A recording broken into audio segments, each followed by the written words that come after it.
Namaste. Welcome to your self-yoga for menopause. My name is Julianne Garrido. I am a menopause yoga expert and I help ladies manage their symptoms naturally. Today is all about the pelvic floor and I'm going to be showing you one move that you can practice. It doesn't involve a yoga mat, no yoga squat, no bridge pose. It can be done at home very, very easily. It only takes seconds and it brings lots of other benefits too. If you like this pose, don't forget to give me a thumbs up or subscribe to the channel so you can learn more ways of how to manage your symptoms naturally. Let's get started. First of all, let's just take a quick look at the pelvic floor and what happens in menopause. So it starts in perimenopause, where we start the decline in estrogen, and this affects the elasticity and the lining of the pelvic floor, so it becomes weaker. And the pelvic floor, it's situated in the pelvis, which is shaped like a basin, and it runs from the back to the front. And basically it's like a support or foundation for the bladder, the bowel, the uterus, the vagina. So a weak pelvic floor might mean, for example, that you feel more urge to go pee more often or poop more often, or it may be that when you cough or sneeze or laugh your head off, you have a slight accident, or it might just mean that you feel less in control of your bladder or bowel. It is not just confined to the bladder. If you're watching this and you're thinking, well, I'm okay, I don't have weakness in my pelvic floor, please note that 50% of women in postmenopause complain of urinary leakage, right? So it might just be the start where you haven't really noticed anything. So the best advice is to start now. Start balancing on one leg and drawing up the pelvic floor at the same time so you can offset maybe some of those symptoms that might occur in later years. Typical treatments for a weak pelvic floor at this stage of life normally involve Kegel exercises, okay, where you are drawing up the pelvic floor, maybe drawing up in stages till you reach that full height, and then you hold and then you gently come down in stages. And these are called Kegel exercises. And they're super easy to do and you can do them discreetly wherever you are. But there's actually one treatment that is lesser known and is also really effective at strengthening the pelvic floor. Ready? Balancing on one leg, right? Trust me.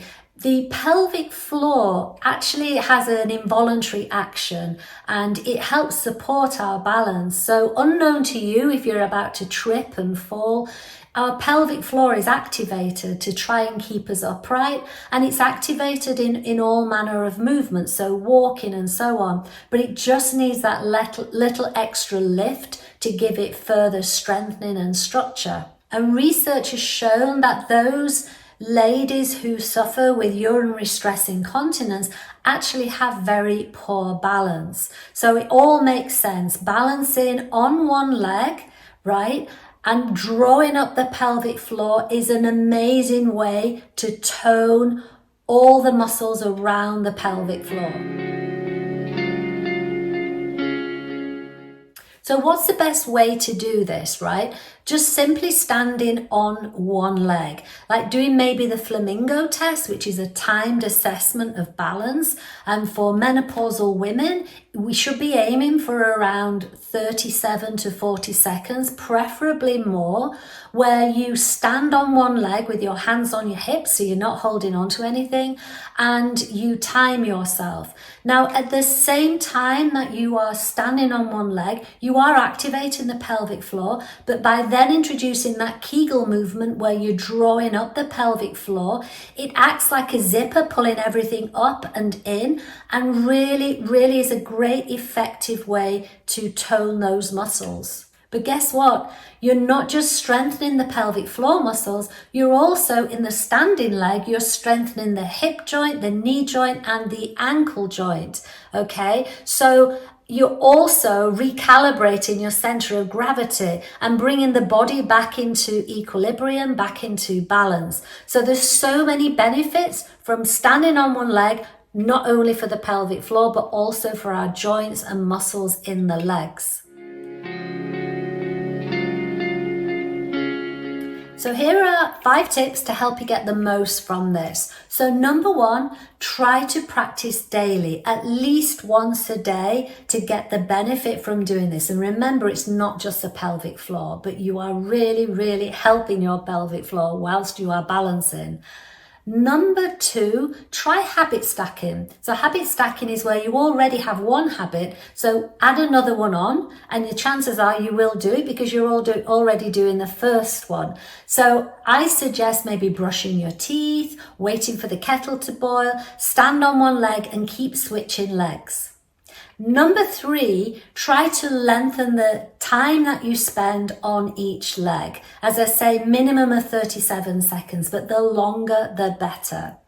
Number 4, practice your Kegel exercises, drawing up the pelvic floor. Not only does it support your balance, but you're strengthening those pelvic floor muscles. And then lastly, number 5, try introducing a little bit of movement, maybe opening out the hip, or extending the leg out in front of you.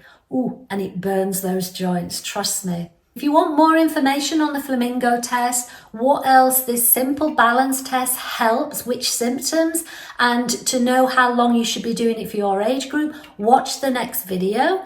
And if you like this video, don't forget to give us a thumbs up, subscribe to the channel, and I'll see you again soon. Namaste.